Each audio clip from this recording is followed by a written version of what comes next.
episode of Nerdy Movie News Roundup, the show where we round up all of the news in the past week of nerdy movies.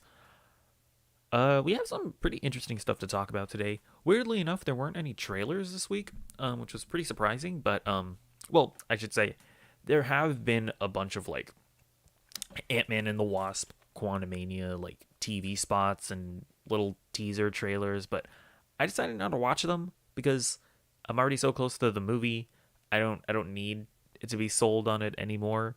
I'd rather go into it with as much of it, fresh as possible. So when we get to this stage where we're this close to a movie, I kind of just stop consuming all of the teasers and all that. So, yeah, I just wanted to point that out. But yeah, no trailers. So let's just get into the articles.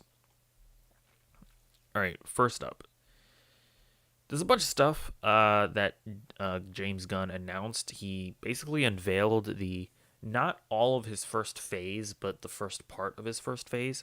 And by the way, his thing isn't even called the new DCU isn't even going to be split up into phases. It's going to be split up into chapters.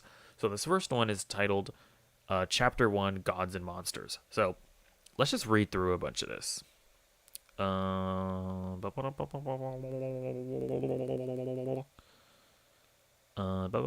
guess we can start here. Okay. One of our strategies is to take our diamond characters, which is Batman, Superman, Wonder Woman, and we use them to prop up other characters that people don't know, explained Gunn. Which, is interesting because for the past few years, DC has just been doing the opposite. They've been like, yeah, we got a messed up Batman and Superman, didn't we? So we're just not going to have them in our universe anymore, and we're going to make a bunch of other random stuff, which obviously hasn't worked out for them. Then added Saffron to build those lesser-known properties into the diamond properties of tomorrow, which, that is James Gunn's MO, right? He took Guardians of the Galaxy, right, which already had the backing of the MCU behind it, and he turned them into A-list characters.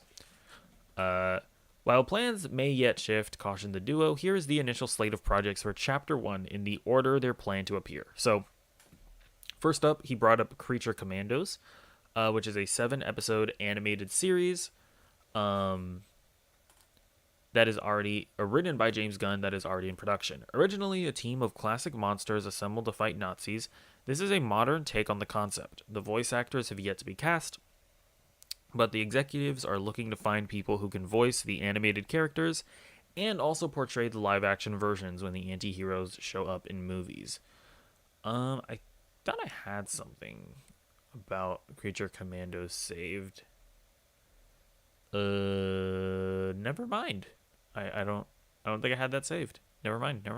I think, yeah. Oh, here it is, actually. Hold on. So this article here mentions something interesting. About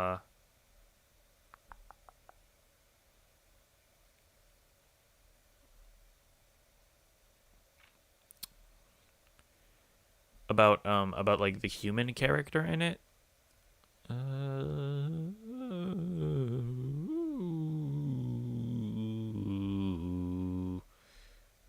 Here it is. In the upcoming Creature Commandos DCU animated show, the team will consist of Rick Flag Sr., who is set to appear elsewhere in live action, with the same actor in both projects. So, basically, apparently, although actually, then here's one thing here, right? Creature Commandos will have 7 episodes, all of which were written by James Gunn himself and will take place in the new DC universe. The choice for Rick Flag Sr. to be part of the Creature Commandos rather than something like the original Suicide Squad team or the Losers is interesting, and suggests that the Creature Commandos show will be quite important to the future of the DCU.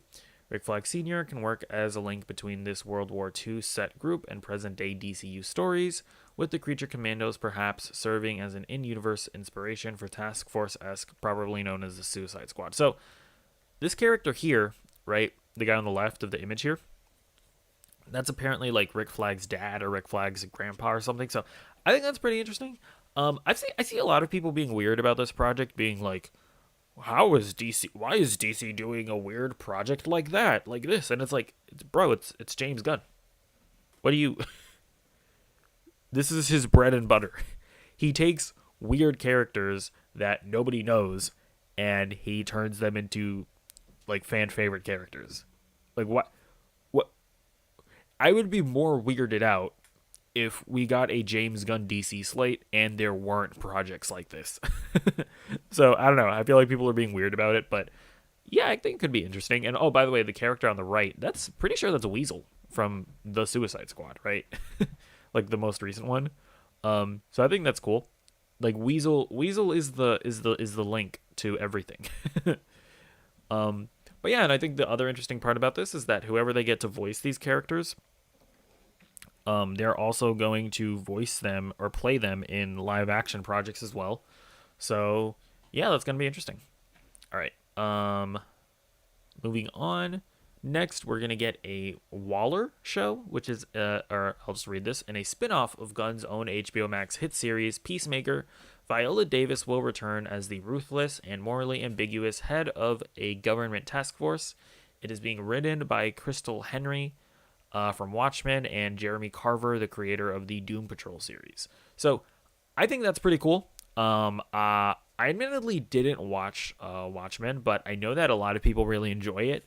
But I have seen the Doom Patrol show, and the Doom Patrol show is unironically one of the best things that DC has ever made. Like, it is actually incredible, and I think more people need to watch it because of just how good it is. So, straight up, just the person who did Watchmen being a part of this is going to get me excited. Teaming that person up with the person who did Watchmen, which I haven't seen, but was pretty critically acclaimed. This Waller show is probably going to be a banger, just straight up, just with those two people involved.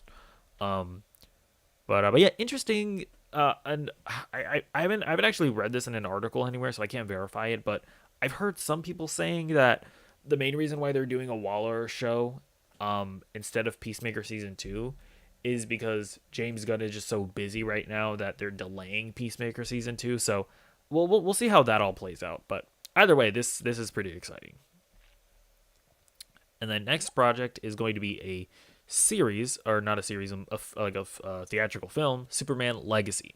The movie featuring the Man of Steel that Gunn is writing and may direct, although no commitments on that end have been made. While the two previous titles are meant to be aperitifs, in Safran's words, Superman is the true kickoff for the DCU's, or for the duo's DCU plans. It's not an origin story, Safran said. It focuses on Superman balancing his Kryptonian heritage with his human upbringing. He is the embodiment of truth, justice, and the American way.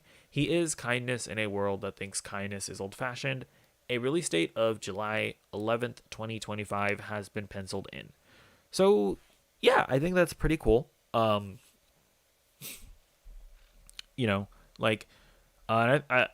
I think that means like an appetite, basically. So, Creature Commandos and Waller, like, they are going to be important to everything, but Superman Legacy is going to be like the big theatrical sort of real starting point of what this new DC universe is going to be.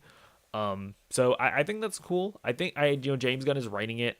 I imagine that James Gunn is going to direct it as well. I think much like Jon Favreau set the tone of what the MCU was with the first Iron Man. I imagine that James Gunn himself, him heading up the DCU, I imagine that he's going to do something similar. Like, he's going to come in, he's going to make Superman Legacy, and he's going to set the tone of what this DC universe is going to be. And this one, to me, this Superman Legacy movie, this is the highest stakes project that they have going right now. Like, this movie has to be great. It has to be. It can't be another middling Superman movie that audiences are kind of meh on. Because he is the golden child of the DC universe. So we'll see. Hopefully it's good. I have faith James Gunn is gonna do good with this. I don't think it's gonna be like a weird wacky James Gunn movie like we've seen with Guardians or Suicide Squad or Peacemaker. I know that's something that people are worried about. I imagine that James Gunn is just going to make a safe, not a safe movie, but he's going to make a classic Superman movie. That's what I would imagine. So we'll see. All right, next up is another HBO Max series, Lanterns. Greg Berlanti's long in the works Green Lantern's TV series has been scrapped, and James and Gunn and Safran have parted ways with the longtime DC series steward. So that what I'm taking that to mean is that not only is that Green Lantern show that Greg Berlanti was developing scrapped, but we're just not getting any more DC shows from Berlanti, most likely. I mean, that's kind of what that reads to me. But anyways, reading on. In its place will be a new take on these space cops with power rings. Our vision for this is very much in the vein of True Detective, Safran described. It's terrestrial based, it will feature prominent Lantern heroes, Hal Jordan and Jon Stewart, and is one of the most important shows they have in development. This plays a really big role leading into the main story we are telling across film and TV. I think I had something else about this. Yeah, I think there's some more information here. So basically, I like this sentence here. Greg's vision was more of a space opera. When we're talking about Greg Berlanti's show, was more of a space opera that he wanted to do, said Safran during a presentation of the new DC slate on the Warner Brothers studio lot Monday. Our vision is more True Detective, more of a terrestrial-based investigation story. We all agreed to part ways. Okay, so maybe what that other line meant was more so that not that Greg Berlanti isn't going to do any more DC stuff, but that they just parted ways when it comes to Green Lantern. That's actually more in context. That's probably what that means, more likely. So it looks like Berlanti's Green Lantern show, it was going to be set in space, right? Whereas the one that we're going to get is going to be more Earth-based.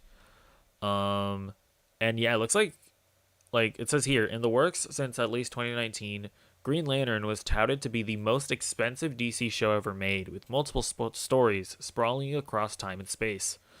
You know, one early version focused on original Lantern hero Alan Scott in a story set in the 30s or 40s, macho Lantern Guy Gardner in more modern times, the one set in the future, featuring the character Sojourner Blaine. So it really does seem like Berlanti's show was just very, very ambitious, which could be cool.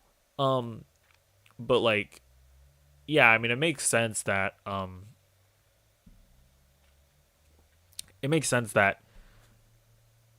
maybe Gunn is like, okay, we're not gonna spend that much on a show. We're gonna go to Earth. You know, it's gonna be a more kind of a more grounded sort of story.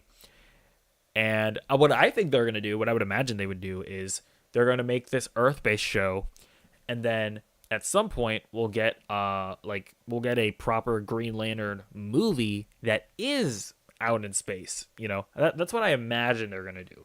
But yeah, I think this show is honestly one of the more exciting projects that they announced for their new DC universe, because like, I don't know, like a True Detective style mystery show where they're solving a mystery, and you know, people have been like fighting over who should be the Green Lantern, whether it should be Hal Jordan or Jon Stewart, and the fact that we're getting both teaming up. I mean, this sounds pretty hyped to me, so I'm pretty pumped about that. All right, next up we got a weird one. It is a film, and it's going to be called The Authority. A movie based on a team of superheroes with rather extreme methods of protecting the planet that first originated in the late 1990s under an influential imprint known as Wildstorm. Run by artist and now head of DC Publishing, Jim Lee. One of the things that the DCU is that it's not just a story of heroes and villains, said Gunn. Not every film and TV show is going to be about good guy versus bad guy. Giant things from the sky come and good guy wins. There are white hats, black hats, and gray hats, added Safran. They are kind of like Jack Nicholson and A Few Good Men. They know that you want them on the wall, or at least they believe that. So, I think, did I have something prepared to talk more about The Authority? I don't think so, actually. Probably should have, because I don't know anything about The Authority. But, yeah, I don't know. From what I've been gathering over the past few weeks is that The Authority are kind of gonna, it looks like it's a show that might be a bit like The Boys, maybe? No, but not really. Maybe it's gonna be like The Boys kind of in tone. But But we're basically the Authority are a group of superheroes that are just more extreme than, your regular heroes where, whereas Superman is about, truth, justice, and the American way and all that. The Authority probably don't think that Superman goes far enough, and they think that his methods are, you know, uh, what am I saying? What's the word? What's the word I'm thinking of? That they're not gonna work, right? I can't. I'm sorry, my mind is blanking on the word that I was thinking of, but yeah, basically the Punisher of the DC universe. They're more along the lines of the Punisher, where they believe they're more effective, and so I think that and they say that they're going to interact with our regular heroes. So I wonder if they're kind of building it up so that the first Justice League movie is maybe going to be a Justice League versus the Authority sort of thing. Um, but yeah, I don't know anything about these characters, but I think I don't know, the premise sounds interesting. I like that James Gunn is kind of continuing what he did with the Guardians of the Galaxy, where he's like, because a lot of people are of the opinion of like, well, before you do a Justice League, you have to do a solo Superman movie, you have to do a solo Batman movie, you have to do a solo Aquaman movie. You can't just start off with the Justice League. It wouldn't work. It's like, good, before they did Guardians of the Galaxy, they didn't have to do a solo Star-Lord movie, a solo Gamora movie, a solo Rocket Raccoon movie, a solo Groot movie. Like, you can't just do a team movie. Like movies are these things where you just introduce a bunch of new characters.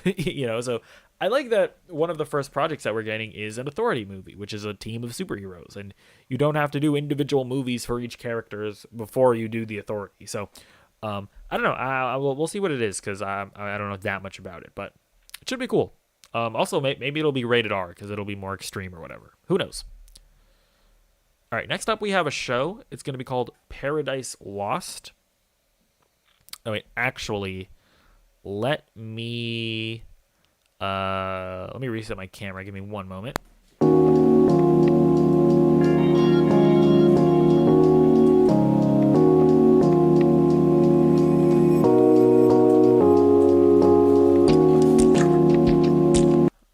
All right, we're back. Yeah, Paradise Lost. The duo described this HBO Max series as a Game of Thrones style drama set on the all-female island that is Wonder Woman's birthplace, Themyscira, filled with political intrigue and scheming between power players. It takes place before the events of the Wonder Woman films. So this is interesting because it's saying that it takes place before the events of the Wonder Woman films. Is that basically the Hollywood Reporter indicating that the Wonder Woman films are in fact set in this new DC universe? Like, are those going to roll right into that? So are we going to get more Gal Gadot as Wonder Woman? I don't know. And then when we look at well, actually, we're going to talk about a story later that kind of indicates that, but it's like, okay, but either way, just a Themyscira Game of Thrones is inspired show. I mean, yeah, that sounds awesome. So like, sign me up for that. Well, it's just weird what weirds me out the most about this is just the implications of it all. But just to talk about the show itself, yes, a Game of Thrones style Themyscira show. Yeah, that sounds cool. I'd be down for that. Interesting though that we're not getting a Wonder Woman, like a solo Wonder Woman project set or like in this first part of the first phase. I imagine we'll definitely get a Wonder Woman movie at some point in the first chapter of the DCU, but interesting that it's going to be later rather than sooner. Okay, next up, The Brave and the Bold. This is a movie. This is the introduction of the DCU Batman, said Gunn, of Bruce Wayne, and also introduces our favorite Robin, Damian Wayne, who is a little son of a bitch. The movie will take inspiration from the now classic Batman run written by Grant Morrison that introduced Batman to a son he never knew existed, a murderous tween raised by assassins. It's a very strange father and son story. And importantly, it will feature a Batman not played by Robert Pattinson. So yeah, interesting. So they're doing a Damian Wayne Batman and Robin movie, and I think this is a good move. Because you know we're gonna talk about the Batman Part 2 later, but I think that's a really good way to differentiate the DCU Batman with the Matt Reeves Batman, and I think it's by giving the DCU Batman the Bat family, right? And I think making it obviously a bit lighter, and I believe that I'm pretty sure I would imagine that this DCU Batman is going to be a lot more heightened, right? Because the Matt Reeves Batman is very like gritty and realistic. I think giving the DCU Batman, putting him in a more heightened DC universe, having it be a bit lighter in tone, maybe, and giving him the Bat family, I think it'll just do a lot to differentiate the two, and it'll make people a lot less confused. Um, and I think this is cool. I don't know. I'm not a massive comic book reader, to be honest, so I don't have super strong opinions on the various Robins. So like, I think Damian Wayne is one of the lesser liked Robins, if I remember correctly, or if I understand correctly. But I mean, I've enjoyed Damian Wayne whenever I've seen him. You know, I've enjoyed him when he showed up in like the animated movies and stuff. Like he seemed like a pretty fun character. You know, he's kind of an asshole, but yeah, I don't know. I will say I am weary of how if a Robin will realistically work in live action, because it's just one of those things. Like I'm not really gonna know until I'm in the theater watching it. I feel like, but just the prospect of Batman, a live action Batman, taking a child out to fight crime with him, is just weird. Now I think with Damian Wayne, it's gonna be a little more interesting because Damian Wayne was, you know, he was raised by the League of Assassins and all that. Um, so he already is like an assassin. Like he was already I think the way they could do it is it's one of those situations where like Batman understands that if he doesn't take Damian out with him, Damian is just gonna go out and get into trouble himself, right? Because he was raised by the League of Assassins. So I think that's a way they could do it. I think they could also maybe like age Damian up a bit, where like if I think Damian Wayne is supposed to be 11. I think if maybe they bring him in being like 14, 15, 16, it'll be a little less weird, you know. But I don't know. Either way, I think this is a good move to differentiate uh the DCU Batman with Matt Reeves, the Batman. Speaking of that, the Batman sequel will be on the next movie. Pattinson will continue to portray the Dark Knight in at least one more crime saga movie directed by Matt Reeves. That movie, the executives revealed, will be released October 3rd, 2025, and is being titled The Batman Part 2. 2025 is going to be a very big year for DC, crowed Safran. Superman and Batman within the same year. So yeah, those are the only two dated movies that we have this year, where we have Superman Legacy coming out July 11th, 2025, and the Batman sequel coming out October 3rd, 2025. So, I listen, that's been the one thing I've been the most worried about is them, you know, with them doing a big reboot or whatever, like canning Matt Reeves, the Batman universe. Like, because I'm a very, you know, extra, I'm very, you know, when it comes to my love for Matt Reeves and the Batman. But on a serious note, I would understand it if James Gunn had made the decision of, you know what, we can't have two live action Batmans. We gotta do a complete reboot. We're not continuing with the Batman with Matt Reeves the Batman. You know, it was a one-off, you know, kind of situation. But I would have disagreed with that, but I would have understood the decision. I'm glad that James Gunn has made the right decision, and he's clearly labeling everything not within the main DC continuity as Elseworlds. So Matt Reeves' Batman projects are going to be Elseworlds projects. And yeah, and we are getting the Batman Part 2, of course. I think I like the whole Part 2 thing. It's just I think it's a rule where like if something is labeled Part 2, it's gonna be a banger. Last of Us Part Two. I think isn't The Godfather Part Two. I think that's what that's called. but but yeah, I'm super excited for this. Can't wait to hear more of what it's about. Everybody's trying to like theorize or like fantasize what the villain is gonna be. I don't really care about all that. I just want Matt Reeves to make his movie because I absolutely adore the Batman. Actually, I think something that's not labeled in this as well is that we are also getting a Penguin spin-off show. I don't think they talked about it here, but yeah, that is a thing that's coming. I think it's going to start filming in March, if I'm not mistaken. So keep that in mind as well. We're also getting a Penguin HBO Max show. All right, next up, Booster Gold, an HBO Max series based on a unique, lesser-known hero created in 1986. Safran said of the series, "It's about a loser from the future who uses basic future technology to come back to today and pretend to be a superhero." Gunn described it as imposter syndrome as a superhero. So, yeah, I don't know much about Booster Gold. I've seen him in like the Batman the Brave and the Bold cartoon, not the not the Brave and the Bold movie, which doesn't exist yet, but the animated Cartoon Network show. I vaguely remember him from that, but I don't know that much about him. I know he's always been a cult favorite. People have always wanted a Booster Gold thing. So yeah, I think this could be a lot of fun, and I think it'll be a lot more comedic. I think it's going to be like probably labeled as a comedy. So yeah, hopefully that'll be fun. And next up we have a movie, Supergirl, Woman of Tomorrow. Taking its cues from the recent Tom King written miniseries, this movie promises a different take than what most think of when Superman's cousin comes to mind. We will see the difference between Superman, who was sent to Earth and raised by loving parents from the time he was an infant, versus Supergirl, raised on a rock, a chip off of Krypton, and who watched everyone around her die and be killed in terrible ways for the first 14 years of her life, and then come to Earth.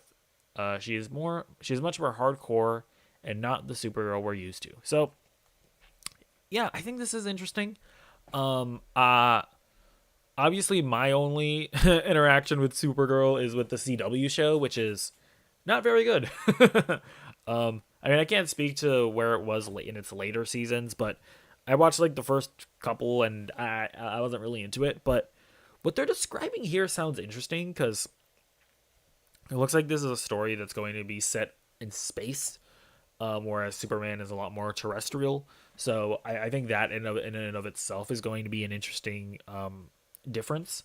And then, yeah, them describing Supergirl as a much more hardened character, someone that has suffered a lot more trauma in her life, and making her just not the happy and optimistic Superman. I think that's a really cool and interesting way to differentiate the characters, and it'll be interesting who's going to play her. Like, is this going to be the Superman or the Supergirl that we're going to see in the Flash movie?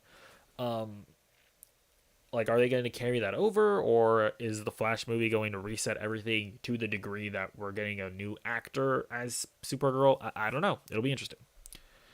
So yeah, we'll just have to see about that. All right. Next up, we have a Swamp Thing movie. Swamp Thing, a horror film that promises to close out the first part of the chapter. So we don't have really a description about it, really, but it is going to be a horror film, and it is the last thing that we have on the slate. So I think that's I don't know, Swamp Thing is, to me, it's the weirdest movie because, people, when people talk about like Creature Commandos or whatever, I think it's going to be a very comedic thing, and I think it's going to be very James Gunny. That to me isn't weird. Giving Swamp Thing a big budget movie treatment that is going to be in the DC universe, and it being a straight up horror movie, that to me is the most that's the most interesting move to me, and I respect it a lot. And yeah, but at the same time, I don't know anything about Swamp Thing. But from what I've seen him in like animated stuff, is he even really much of a character? I feel like he's more of a force of nature, isn't he? So I don't know. I don't know. It'll be weird. But I'm not knowledgeable enough to really speak on what they could do with a Swamp Thing movie. But yeah, that's the last thing that we know about. Let's see, do they talk about the other stuff? Because we still have a bunch of stuff. Yes. So we'll continue reading here. Um, yeah, before audiences get to those films and series, however, there is a matter of this year's crop of movies, starting with Shazam Fury of the Gods, coming March 17th, and continuing with The Flash, June 16th, Blue Beetle, August 18th, and Aquaman and the Lost Kingdom, December 25th. Gunn and Safran are high on the quartet, made under the previous film regime and the aegis of DC Films, run by former head Walter Hamada. Gunn calls The Flash, directed by Andy Muschietti, probably one of the greatest superhero movies ever made. So that is a thing that we're hearing about this Flash movie, is that it's supposed to be great. He also said the four leads of those films could potentially return to their roles in DCU projects down the line. There is nothing that prohibits that from happening, said Gunn. That's so it's like basically what he's saying is that we could see Gal Gadot return as Wonder Woman. We could see Zachary Levi return as the Flash as Shazam. We could see Jason Momoa return as Aquaman. And yes, we could even see Ezra Miller come back as the Flash. I'll get more into that in a second here. Among those actors is Ezra Miller, the troubled star of The Flash, who has found themselves at the center of several criminal investigations. They pleaded guilty to trespassing earlier this month, and who in August announced they were seeking treatment for complex mental health issues. Safran said the executives remained hopeful. Miller is on a path to betterment. Ezra is completely committed to their recovery. We are fully supportive of that journey they are on right now. When the time is right, when they are ready to have that discussion, we will all figure out what's the best path forward. But right now, they are completely focused on their recovery. And in our conversation with them in the last couple of months, it feels like they are making enormous progress. Okay, I will talk a bit more about Ezra Miller, but give me 1 second. I have to take care of something.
Yeah, no, I don't see them bringing back Ezra Miller.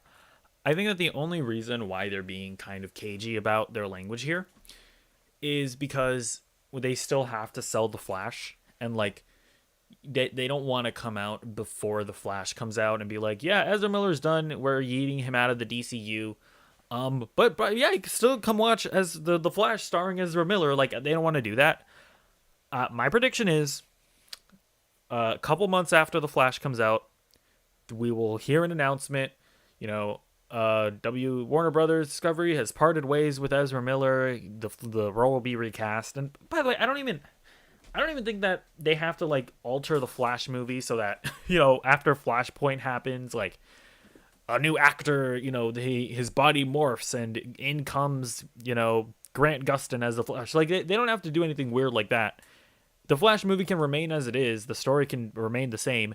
They just recast the role. I don't even think it has to be like that complicated. But yeah, I can't see it happening. Like it can't happen. They can't do that. They can't. They cannot, after everything that Ezra Miller has done, bring him back in. I don't see it. I don't see it. But we'll see. We'll see. I could be wrong.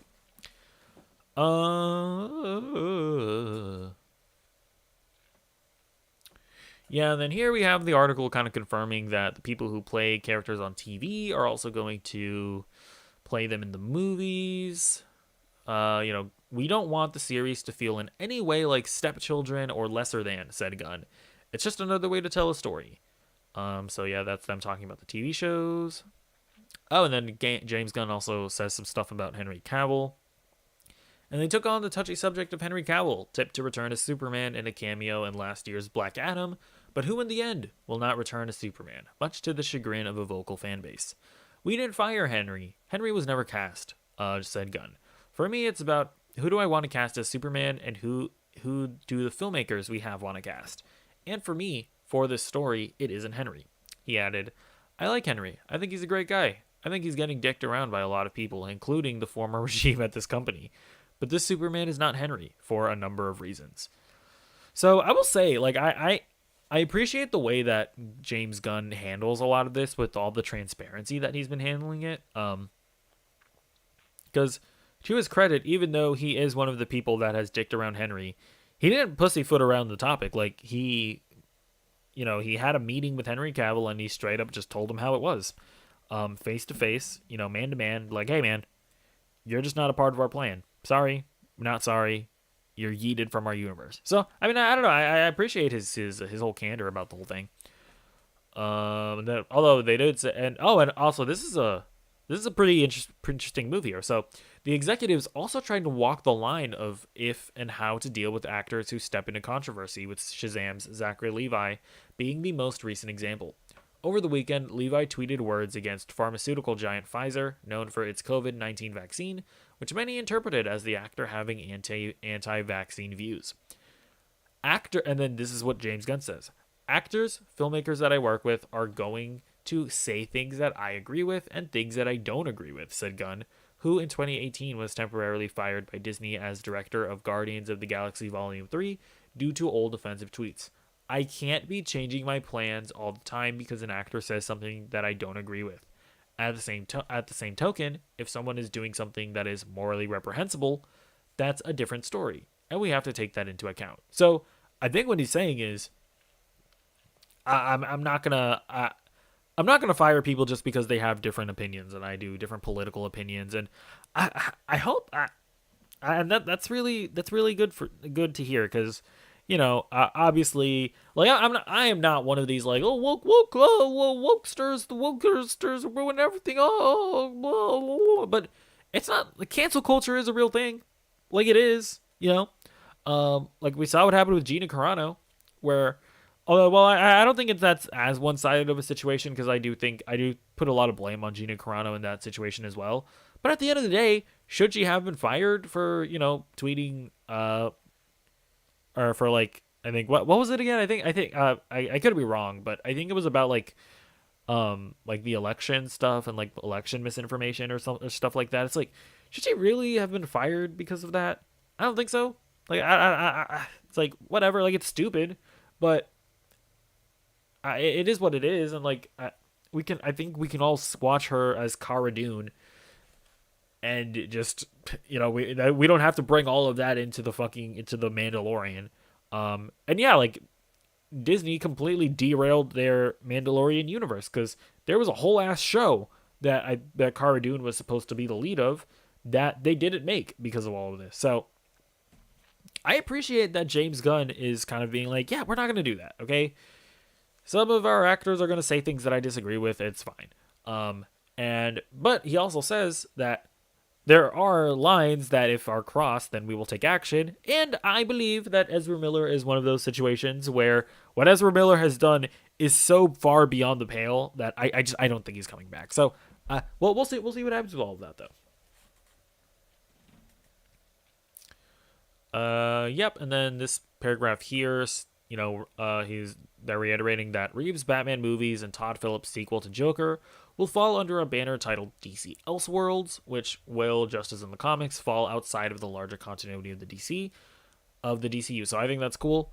And they also reiterate the Black Superman project being written by Ta-Nehisi Coates under the previous regime remains in active development and would also fall under that category. So they're kind of reiterating that Black Superman thing with, I can't remember if it was a movie or a TV show, that is still happening apparently. So that the discourse around that will be wonderful, won't it? They do say the bar is going to be very high for projects to be outside the DCU, the Elseworlds projects, explained Safran. But every now and then there will be something that lives up to that. So I do like that aspect of it, of them saying, like, we will have Elseworlds projects, but it'll be because something is just so good that we have to make it, even if it's not in our continuity. I like that. Oh, dude. Oh, yeah. I love this paragraph as well.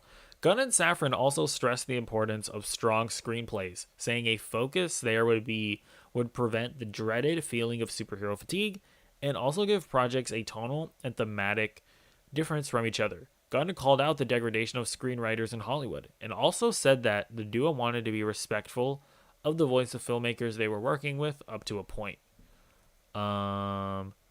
It's not the Gunverse. It's not, Gunn said. It's got to be all these different... Oh, this is not the same thing that I thought it was going to be, but whatever. It's got to be all these different feels from all these different stories. That's what makes it so fun. The stories are completely different, and each has the individual expression of the writers and the director that are making those projects. But he added, we're not stupid. Not every filmmaker is going to be happy, because if someone is doing something that isn't working, we're going to be honest. So, I like that. It's like you can't just let filmmakers run amok and do whatever they want to do. Like it's just not, that's just not going to work in the long run. Like, we saw it with Star Wars. Kathleen Kennedy just kind of let each filmmaker do their own thing when it came to the sequel trilogy, and it just didn't work.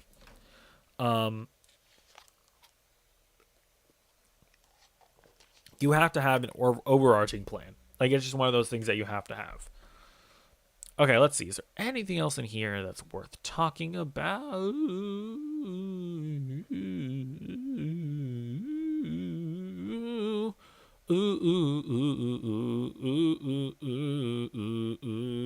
Okay.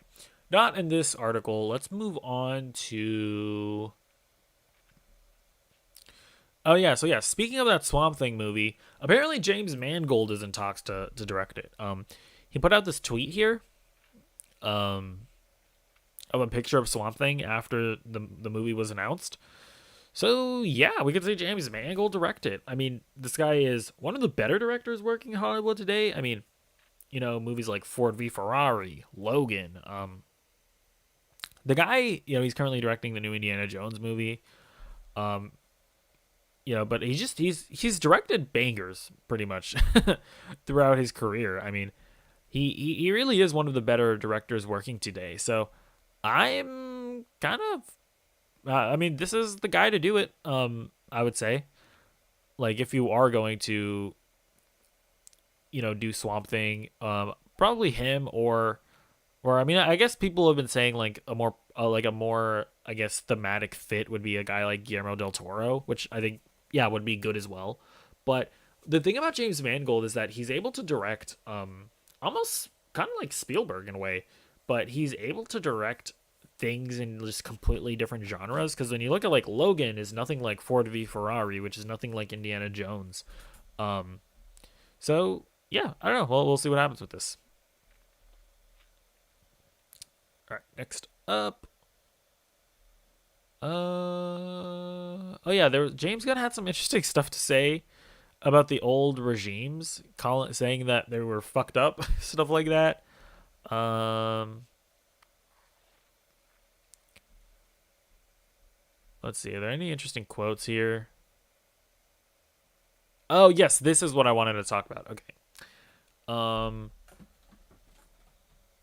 yeah, Gunn also took aim at release dates, saying the industry puts far too much emphasis on meeting a date versus making sure the movie is in good shape. This may help to explain why only two of the projects he and Safran revealed, Superman Legacy and The Batman Part 2, were dated. Both will hit theaters in 2025. We are not going to put hundreds of millions of dollars into a film where a screenplay is only 2/3 of the way done and we have to finish it while we're making the movie. I've seen it happen again and again, and it's a mess, Gunn said. I think it's the primary reason for the deterioration of quality of films today versus 20, 30 years ago. In addition to that's so wild to me.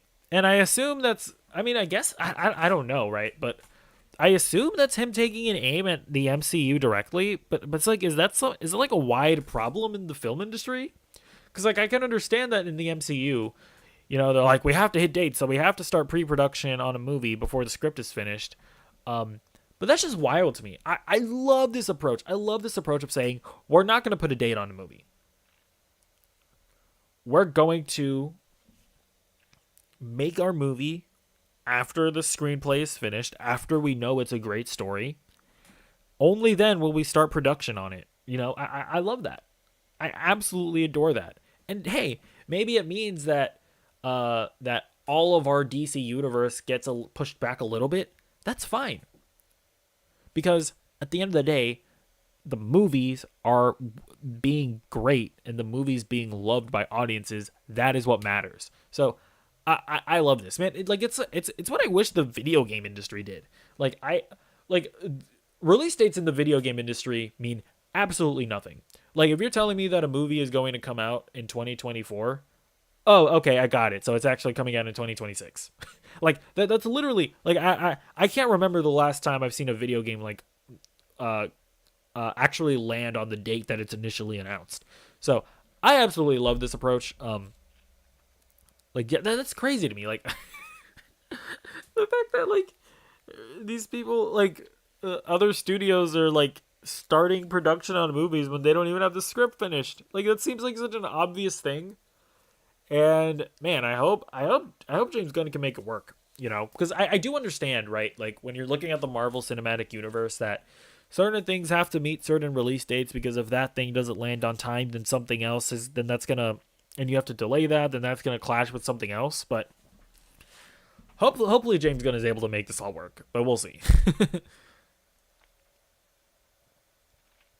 Yeah. Then he also had one other quote, I think that's gonna be here. Oh yeah, then this is a more direct quote, I guess. People have become beholden to release dates to getting movies made no matter what, Gunn said of the modern studio habit of scheduling tentpole films and sequels for theatrical release long before creative teams come together. I'm a writer at my heart, and we're not going to make movies before the screenplay is finished.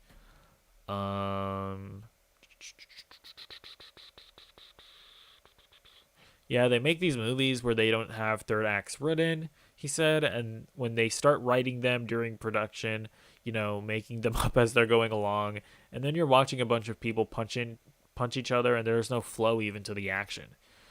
So yeah, I absolutely love all this,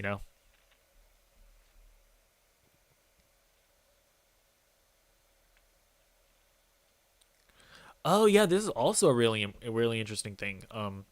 The co-leaders rejoice at having one unified creative voice behind DC, one that will encompass movies, series, animation, and gaming.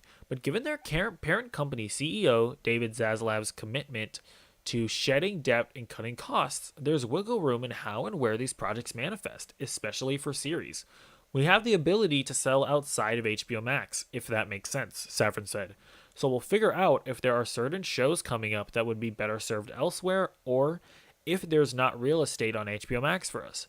But we like the idea of having shows on Amazon and Hulu and Netflix. It just broadens the DC audience. So yeah, that's interesting because I think they've said that what's it called? I think it's called the Batman Caped Crusader, which they're developing as being like a spiritual successor to Batman the Animated Series. That is a show that's not going to be on HBO Max. It's going to be sold somewhere else, probably Amazon Prime. So I love the idea of them doing like Elseworlds shows and selling those off to other streaming services. Because I mean, we were kind of already seeing that with like the Sandman, for example, was made on Netflix. Although I think that's kind of a different story because I think does Neil Gaiman own some of the Sandman rights or something like that? I think he might, so that might be a different story. But yeah, I think that's really cool. So we'll see what happens with that. And then I think, was there anything else here on this article? Yeah, I'm sorry. It was really hard to organize all of this because there was just a bunch of quotes put in different articles. So my apologies. This is completely just not professional at all.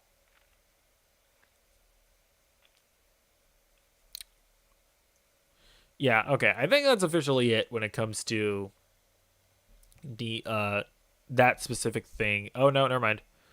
Okay, so this is actually sorry. This is specifically talking about the Flash. Okay, so James Gunn on Instagram, he said something weird. So I don't know if you can read this here. Someone asks him, James, I'm seriously confused. How is Viola Davis still playing Amanda Waller? Aren't you rebooting the DCEU 100%? That includes Peacemaker, the whole Suicide Squad, and the Snyderverse. Like you said, Robert Pattinson's Batman and Joaquin Phoenix's Joker is Elseworld story. James Gunn says, nope. Flash resets many things, not all things. Some characters remain the same, some do not. So yeah, and like as the title of this whole thing suggests, it's all just a bit messy, you know? It's like, I don't know what's going on here. Like, and you know what? I'll just bring this up right now. Hold on. Where is it? Screw it. Yeah, so there was a Japanese. Oh, actually, I should say. Well, never mind. I already put it up. So I was gonna say spoiler alert, but there was a Japanese trailer that has a screenshot of Wonder Woman, of Wonder Woman apparently just straight up being in the movie, and Shazam: Fury of the Gods. So, and James Gunn says that Shazam: Fury of the Gods is gonna roll right into his DC universe. So this is kind of maybe confirmation that Gal Gadot is in fact going to continue as Wonder Woman. I don't know. Like it's just all messy is the issue with it. And I really hope that by the time we get to Superman Legacy, it'll all be clear, right? Because at that point we'll have seen the Flash, we'll have seen some of his mainstay DCU projects like Creature Commandos and Waller. And I think that's at the end of the day the most important thing. By the time we get to Superman Legacy, it all needs to be clear. We need to understand what's going on, but we'll see. We'll see. Okay. All right, moving on from DC. Well, for now. But let's talk a bit about Hitmonkey. So this was actually a Marvel animated series, but it was on Hulu, and it's kind of more of an adult animated series. But interestingly enough, the animated series will get a second season with 20th Television Animation taking over as the show studio. So, because last year, we were getting like the last gasp of like Marvel television that's not in the MCU, right? We're talking about like stuff like, you know, the Netflix Marvel shows, which maybe those are actually good. They're actually gonna set in the MCU. Who knows? But then we had stuff like The Runaways and Cloak and Dagger and weird stuff like that, and we were getting these last vestiges of Marvel animation like Hitmonkey and like MODOK, right? But apparently Hitmonkey is going to live on, but it just won't have the Marvel branding. Yeah, so Hulu and Marvel's ambitious four-show animated series slate is down to one show, which will no longer have Marvel in the title. The Disney-run streamer has renewed Hitmonkey for a second season. So, I actually think this is kind of cool, man. Like, because much like DC is doing their Elseworlds thing, I think it would be awesome for Marvel to also uh, make like animated or like Elseworlds style content, stuff that isn't in the mainline DC universe. Um, and so yeah, I'm pretty high on this. Like, do more stuff like this. Make more Marvel content that isn't in the MCU and is clearly, and label it something that makes it not in the MCU. So hopefully we get more of this. I don't know. I might have to check out Hitmonkey because the fact that they didn't just outright cancel it and they were like, "Nah, we'll make more of this." I don't know. Maybe it's good. I literally have not heard any person once talk about it though. All right, next up, Pennyworth has been canceled at HBO Max. Um, yeah, this is not surprising. You know, um, DC is very much cleaning up house, and it seems like they're just ending a lot of the old DC content and to set up this new stage of content that is made by James Gunn and Peter Safran. So Pennyworth is unfortunately canceled. This is another show that I've literally never heard anybody talk about even once. But although actually that's not true. I've actually heard that the show is pretty good. Like, weirdly enough, even though it's about Alfred, it's actually supposed to be like a pretty decent spy show. But I mean, honestly, after 3 seasons, like 3 seasons is a decent run for a show. So I don't even know if you can be all that mad about it. So yeah, Pennyworth stands. You can take an L. Hold it. Hold this L. Hold it now. Okay. So we got some news on the Avatar 3, which is apparently gonna have we've already known about this. That Avatar 3 is gonna have like a fire tribe of Na'vi, and apparently they're gonna be more aggressive.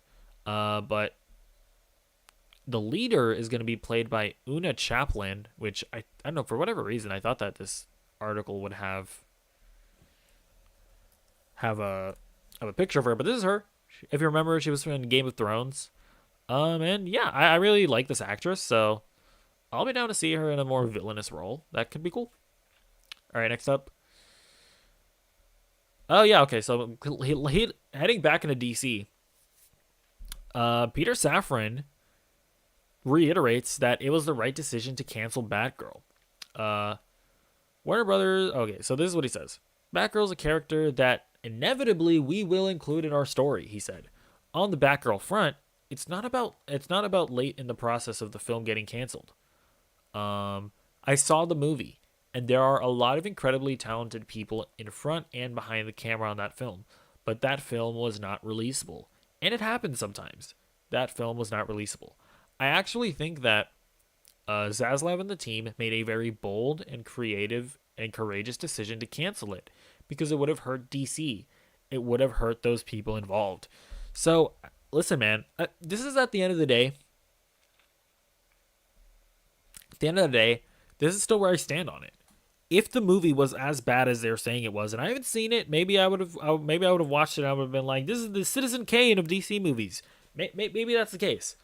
But if it really is as bad as they're saying it was the right decision to cancel it. Like, DC is in a very weakened state right now. Like, a terrible Batgirl movie, that could really hurt the brand, like having a Batgirl movie be a Morbius situation, that could really hurt the brand.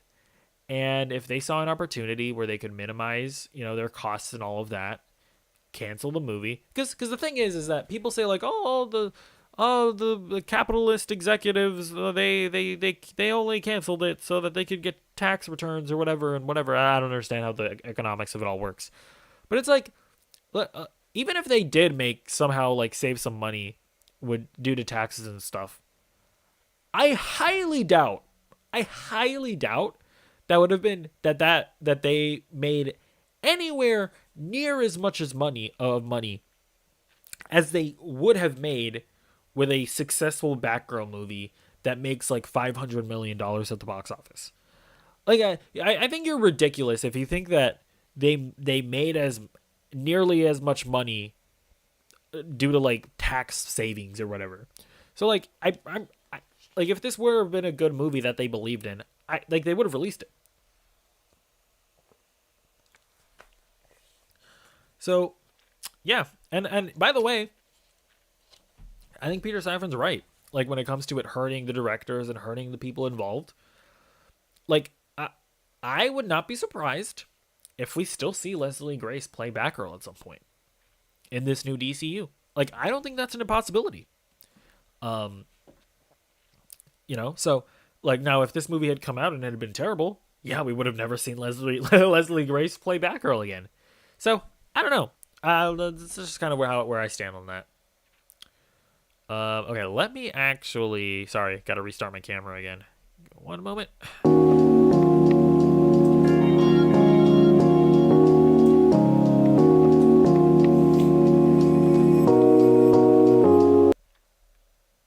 right, we're back. All right, next up. Dave Bautista basically saying that he's definitely not playing Bane. So he says, I've had conversation with James about that, Bautista said.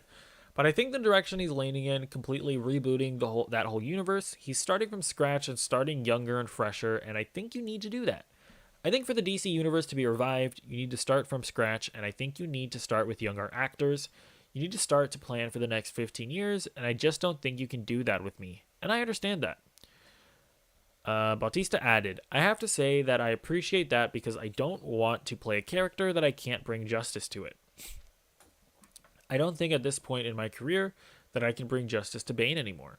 I don't know if I can handle the physical part, and I don't think I would have the longevity to plan ahead for films, so I just don't know if I'd be that guy. So yeah, James, I think Dave Bautista is apparently, I'd never known about this, but apparently he's been gunning to play Bane for a long time. Like that's just the character that he really wanted to play. But I think he's right here. Like he's probably a bit too old. He's talked about how, one of the reasons why he doesn't want to play Drax anymore is because, at his age, keeping that physique is just really hard on him. So I totally understand this. And this is just me. I have not been wildly impressed with anything that Dave Bautista has been as far as his acting prowess is concerned. So I also don't know if I really want him to play Bane. So I don't know. Well, but I don't. That's fine. I don't want to hate on Dave Bautista too much. But yeah, hopefully. But apparently he's good in that Knock at the Cabin movie. I haven't seen it, but apparently he's great in that. So I don't know. Hopefully he finds success elsewhere, is what I will say. And then yeah, Superman and Lois apparently has 1 or 2 more seasons going for it.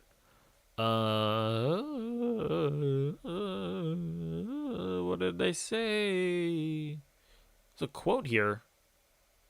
A quote here from Peter Safran. I thought.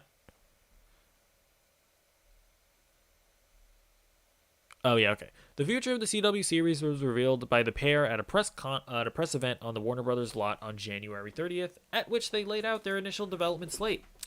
When asked about Superman and Lois, Gunn said, "It's a show that everybody likes, so it's going to keep going for a bit." And I'm sorry, before that it said Superman and Lois is expected to continue for 1 to 2 more seasons, which I guess that makes sense, because we're not getting this Superman Legacy for, 2 more years.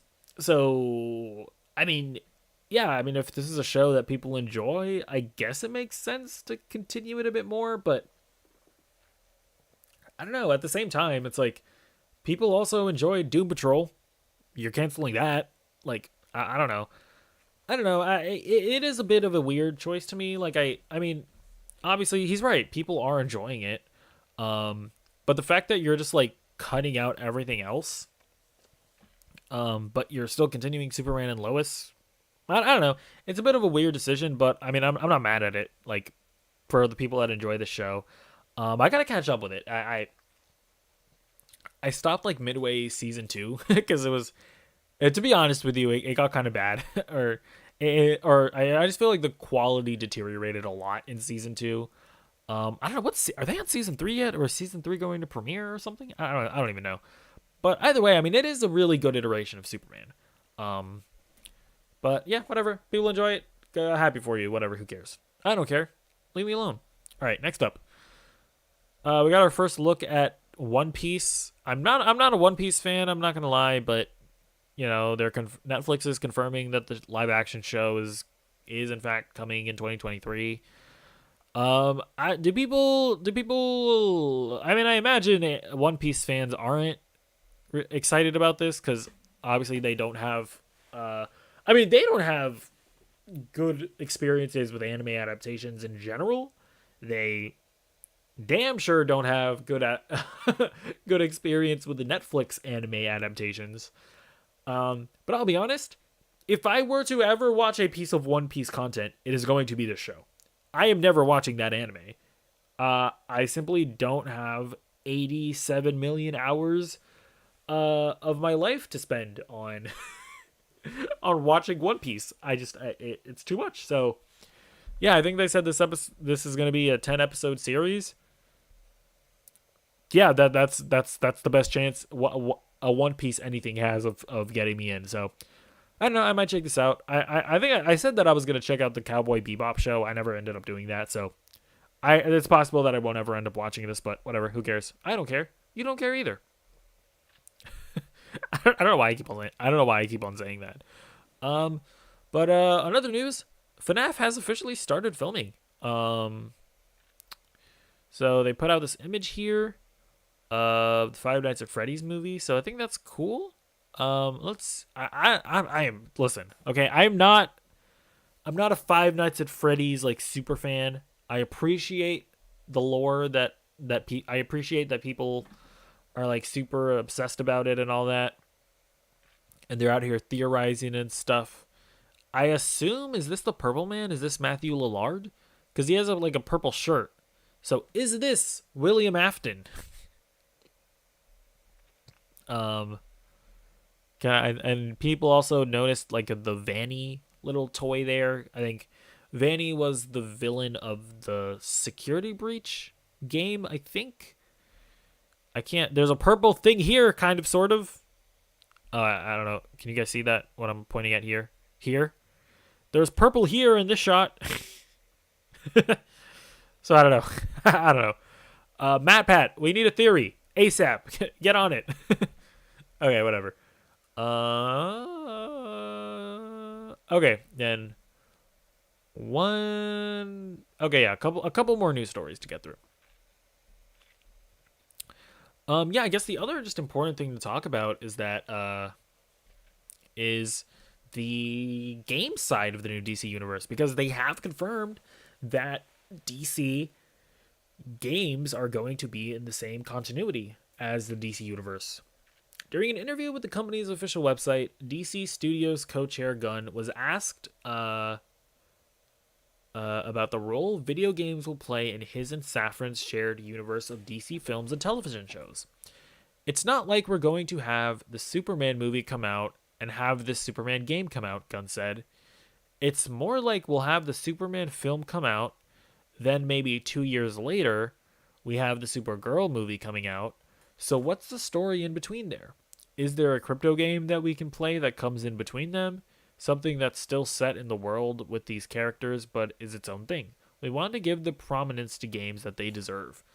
So, that's interesting. So, basically, I guess what he's saying is that we're probably, and this is what I hope he's saying, because the thing is that film, like movie and TV production and video game production are wildly different. Like it takes so much longer to make games than it does to make movies. And I just don't know if you can realistically have it be the case where like where like you're telling this, cinematic universe story and you have to like make a movie and then make sure that your game set comes out in between that and another movie, because the game is important to understand the next movie. I just don't know if that's feasible. But kind of what he's saying here, where he's like, the games will sort of maybe, where really at the end of the day, the story is being told in like movies and TV shows, but but maybe there will be gaps in between those stories where you can set a game in, but the game isn't necessarily going to be like, you won't necessarily have to have played the game in order to understand it. I couldn't see stuff like that, like kind of like what they did with the Black Widow movie, where I'm trying to remember. I think the Black Widow movie took place after Captain America Civil War, but I think before Infinity War, right? If I'm remembering correctly. I could see it being the case where it's like, I mean, Black Widow isn't a great example because that movie wasn't exactly all that well received, but yeah, like maybe if, like you said here, the Superman movie comes out and the Supergirl movie comes out, but the game, whenever it's ready and whenever it's a really good game, comes out telling a story in between those two movies. I could see that working, but I don't think they can ever have it be the case that games are necessary to understand the movies. I just don't think that's gonna work. Or this is something that I've been thinking about. What if they just made less ambitious games? Like, what if they were like, okay, our Superman movie, or a Superman game, it doesn't have to be this massive 80-hour long open world RPG, blah, blah, blah, blah, blah, that's going to take like 8 years to make. What if they say, hey, we're going to make a linear, maybe 8-hour long Superman game. Maybe we'll charge $40 for it, but it is going to be a really great, focused 8-hour campaign experience. I could see something like that maybe working. I don't know, but we'll have to see. We'll have to see how that all plays out. But I'm gonna be very curious. And honestly, when it comes to the whole DCU, the fact that they're even trying to integrate games, it's, to be honest with you, it's the most worrying thing, because I don't know about it. But then and I will also say, I hope we still get Elseworlds games, because it's like I would hate, I don't know, I wouldn't like it if they basically said, hey, Rocksteady, yeah, you're no longer making your Arkhamverse, you're now doing DC Universe stuff. I don't know. I hope that they still have Elseworlds DC games as well. So I'll also just throw that out there. All right, last story of the day. I was talking about the Penguin Show earlier. We now have an episode count for it. So during a chat with Variety for its award circuit podcast, Farrell said, Colin Farrell, the guy who plays the Penguin in the Batman, said about the Penguin spinoff, it's going to be an 8-part thing about Oz's rise to power, filling that power vacuum created when Falcone was killed. So yeah, it's going to be an 8-episode season. And, we already knew that it was going to take place, after the Batman. But yeah, 8 episodes. I think it's great. I'm obviously super hyped about this. I don't know. I was kind of hoping for a Batman Part 2 coming out maybe in 2024. I don't know. That was kind of me hoping for that to maybe be the case, but I'm fine with 2025, and just the fact that we're getting a Penguin show in between then is also going to satiate my appetite, obviously, a bit more.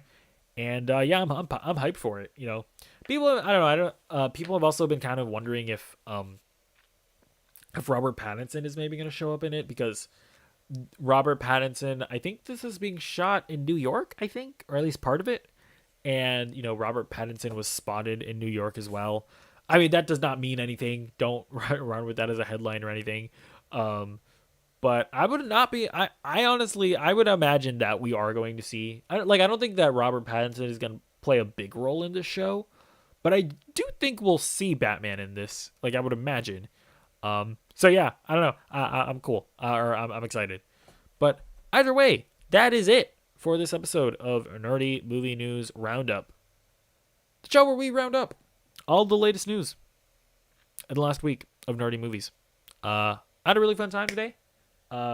Obviously, James Gunn's DCU slate is very interesting, to say the least. We'll see how it all works out. I'm optimistic about it. I like at the end of the day, like when you watch James Gunn's video that he released talking about the whole thing, the one thing I can say about it is that he seems genuine, you know? Like he seems like a genuine guy. I think he's earnestly going to do his best at making this thing work. So yeah, I have faith that he will like maybe it all goes poo poo caca. Maybe the universe turns to garbage. I mean, not that not that it can't go any lower than than it's already at, but uh, I at least know that he has his heart in the right place. Like that, I do believe that. So we'll see where it all goes. But either way, if you enjoyed watching this stream, please be sure to like the video, leave a comment, do all the stuff that YouTubers tell you to do at the ends of their videos, and goodbye.